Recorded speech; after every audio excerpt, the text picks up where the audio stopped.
Welcome everyone to CommPartners Conversations. I'm Rich Finstein. We're so glad you joined us. Our goal for these conversations is to engage professionals in the association space, talking about insights, trends, tips, and tricks. If you have any questions or thoughts throughout the program, please post them below. To begin, we'd love if you would share a little bit about your organization and where you're logging in from. So our guest today is Dr. Ginger Malin, founder and EVP of BadgeCert. As an expert on digital badging, micro-credentialing, Ginger has frequently been invited to speak at conferences and consult with organizations regarding new models for marketing credentials, mitigating risk in credentialing, and validation of individualized learning pathways. As an award-winning professor and technology entrepreneur, Ginger has published widely on the subjects of learning engagement and motivation, instructional design, and educational technology, and has full-time faculty appointments at Lake Forest College and DePaul University. So Ginger, welcome. Thank you so much, Rich. I'm excited to be here. Had this very nice conversation. It's really good to see you. Right, so glad you've joined us, and we're thrilled to have you and for our audience today. So to begin, I wanted to ask you first, and we were talking about this earlier, that it's not too elementary. What is exactly digital badging? I think we kind of talk about it loosely, but it would be good to understand it. Yeah, so the tipping point sort of occurred many years ago, but I still think that there is some confusion around what it is and what it isn't. So just as a very cursory explanation, digital badges provide an alternative to paper certificates that allow individuals to be recognized for all the things that they're doing in their professional world. So oftentimes what we see is organizations will adopt badges as a means to create a marketing pathway. And as they create badges have two parts of them. One is the icon itself, which is often a customized image. And the other aspect of that is all the metadata. So once you click on a badge, it opens up this window, validates the badge upon the click, and that window describes the nature of that earned credential. So it could be the person's name obviously gets populated on demand, a link to the organization's website. It'll have a detailed description of the met competency. It'll also have expiration workflows in there. And that becomes very important for a lot of the organizations that we work with, particularly in certification, because they want to mitigate the risk of somebody saying they're credentialed when they no longer are. So it provides a vehicle for organizations to basically provide a validated, verified token that recognizes individuals for all the things that they're doing. That's great. So, I know when talking to organizations and colleagues and clients, they often ask the difference between a digital badge and a micro-credential. Those terms are seen loosely combined. So I'm just curious in what your definition would be. What are the differences there? Yeah, it's a great question. And I think both those concepts came out at the same time. So there was sort of some muddling of the language. And so oftentimes when I go out to speak about micro-credentialing, that actually is much different than badges, but badges can help represent micro-credentials. So when we think about what micro-credentialing is, and it has become very prominent in today's day and age of training and online professional learning. But basically what a micro-credential is a way to represent a skill set or a opportunity for an organization to recognize somebody for a competency, a skill, a cluster of courses that they've taken, and that becomes its own small credential. So that's what a micro-credential is. A badge oftentimes will represent that micro-credential. And in today's digital world where people want to share everything online and want validation and verification that they have indeed met certain mastery of a competency or skill, a badge is a good way to represent that micro-credential. So they dovetail on each other, but they're not the same thing.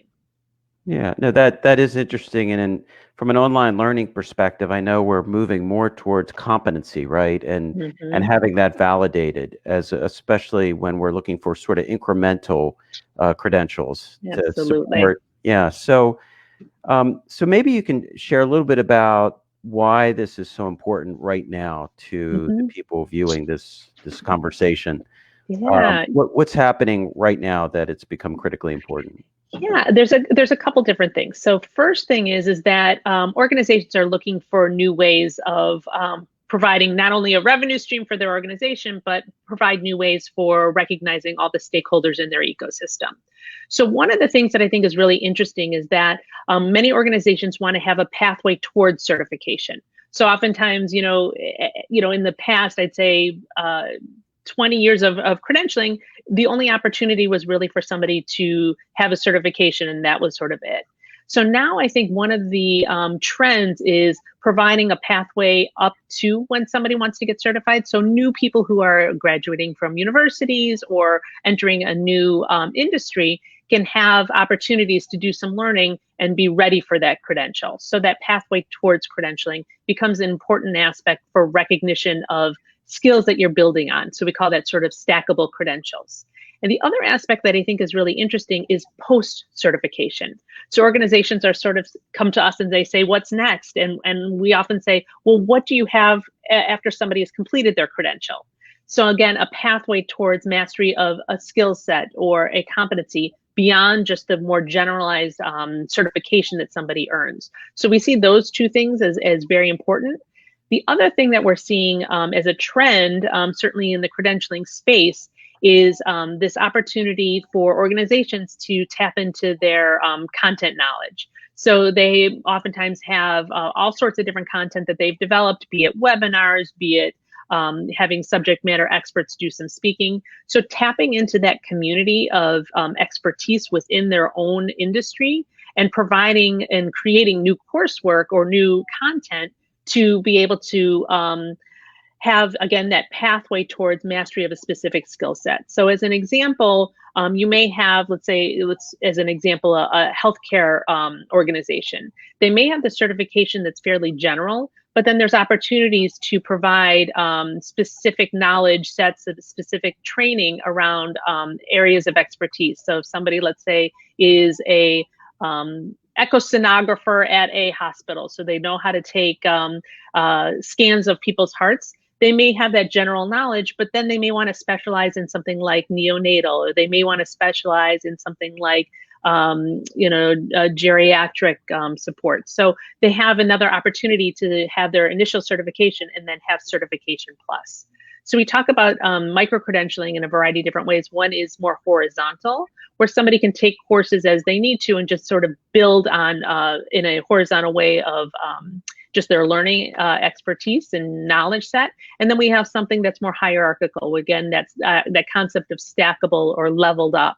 So having something beyond certification that helps build on that. So we see it as the other trend is somebody may have their basic certification and then they have their various levels. So we can have, their basic professional master. So we're seeing organizations be creative with how they're offering their credentials.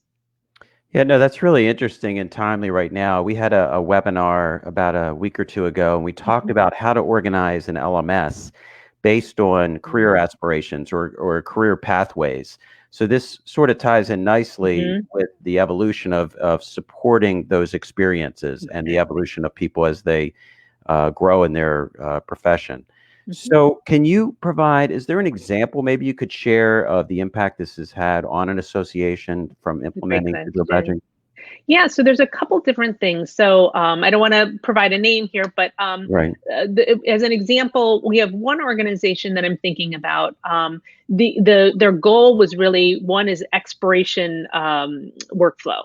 So they really needed a vehicle to mitigate the risk of somebody saying they're credentialed when they no longer are. So that's tied to their revenue, certainly, because recertification was a huge revenue driver for them. And they found that as people earned that paper certificate, they put it on their wall or they put it in their desk, and they just always said that they're certified. So this, as this one particular organization that I'm thinking about, that became a huge aspect for them. And we see this in high stakes credentialing all the time. So what a badging platform does like ours is it provides that workflow. So the organization can set that expiration. It'll send regular reminders at various intervals to the earner or the certificate holder.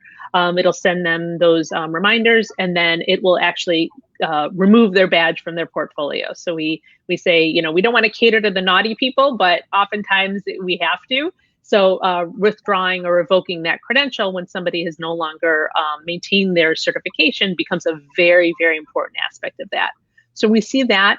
And the other aspect is marketing. And I think organizations sort of lose sight on the importance of marketing, both to new potential certificants, as well as more to their broader ecosystem. So marketing towards the employers in this specific space, marketing towards potential partners that provide training. So having those opportunities is very important. So as somebody earns a digital badge, they can display it on LinkedIn, Facebook, resumes, anywhere that they'd like to. And that provides that viral opportunity for marketing that is so necessary for a lot of these organizations. So those two aspects are vital to the operational aspect of it. And the third thing is really labor. So I'm sure everybody who has an organization on this presentation today struggles with the costs of various aspects of labor related to credentialing. So it really reduces a lot of those costs. Certainly the paper and other hard copy kinds of things, mailing, things like that. It reduces a lot of those costs, but moreover, it really provides a vehicle for analytics and other aspects, because we're tracking the clicks, we're tracking how people are opening and using their badges. So it provides a medium for outreach and a medium for, in terms of the labor, a way of saying, oh, I'm noticing that these 4 people aren't using their credential as they should. And rather than having to make those phone calls, it can all be in a very digital manner. So those are real important aspects. I think that, in particular from a use case perspective, that are helpful for the organizations that we work with. Yeah, no, that's really interesting to know, and how from a practical standpoint, this is applying and this is being used. So obviously we've gone through a challenging 6 months here for all of us. And I know within the online education space, what it's meant, and our community of clients that are putting on virtual client conferences. So what has the impact for you been for COVID-19 for you and BadgeCert? What has that meant? Yeah, it's a great question. So, certainly our partnership with CommPartners has been vital to helping both of our organizations, both mutual clients of ours, because they are moving towards these more virtual opportunities. So certainly they are moving towards their virtual annual conferences. They're providing opportunities for learning via webinar.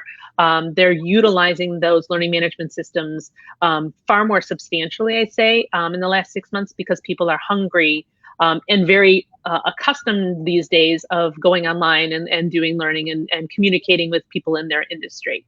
So I'd say, just in terms of our business and where it's gone, we find that a lot of training providers are starting to use badges more regularly, because they're no longer meeting with their clients, in a boardroom at a corporation or other types of those types of events, live events.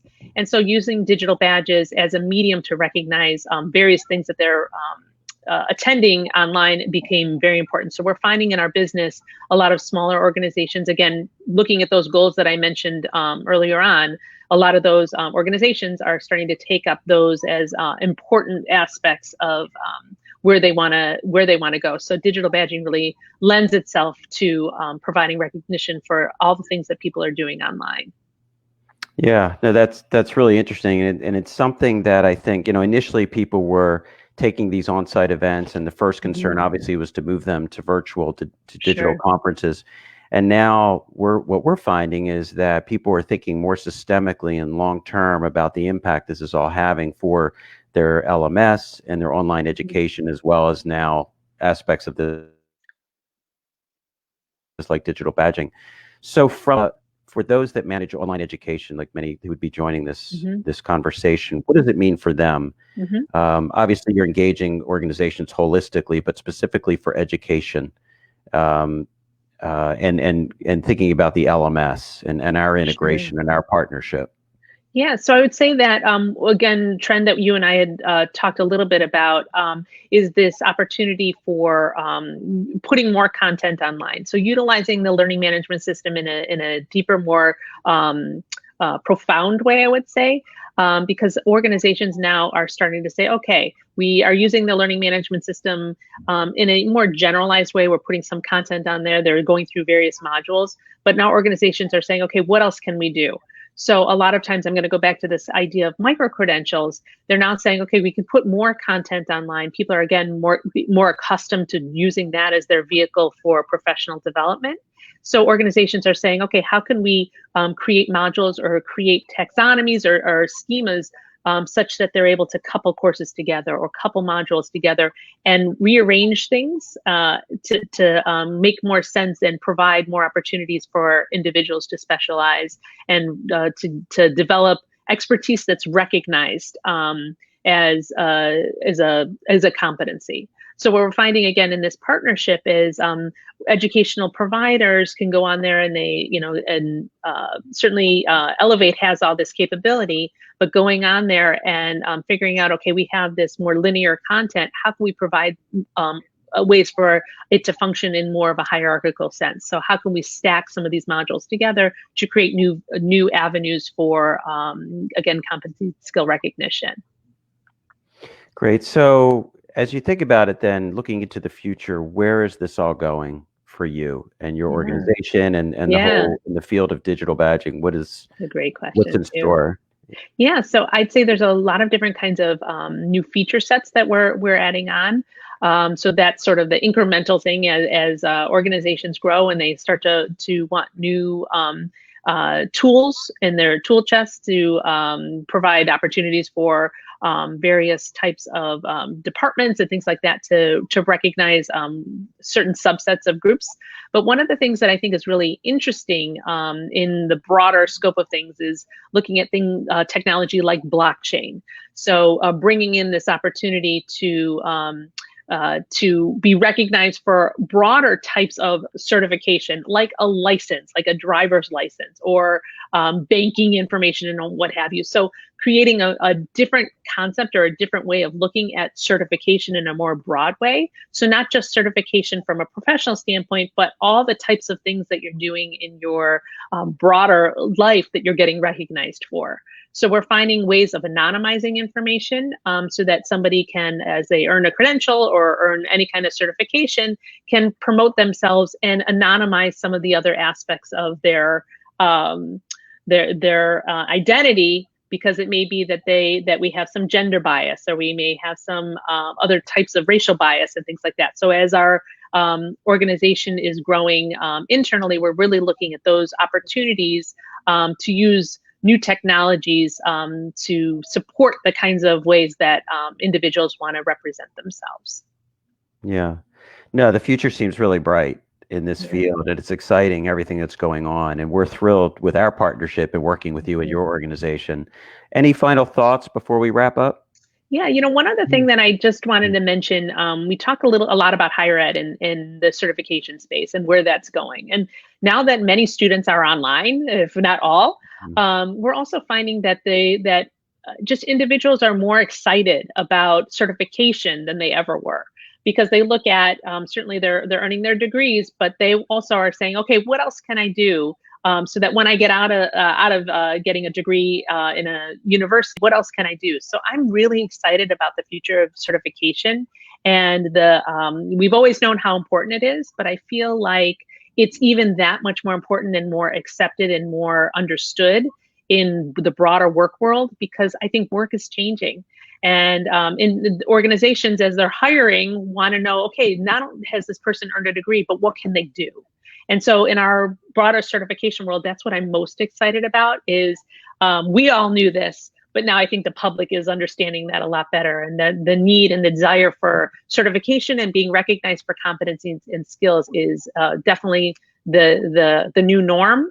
And so I think all of us are certainly going to be employed for a very long time, because I think that individuals and professionals in any industry are really looking for that opportunity to be recognized for all the kinds of things that they're doing in their professional world.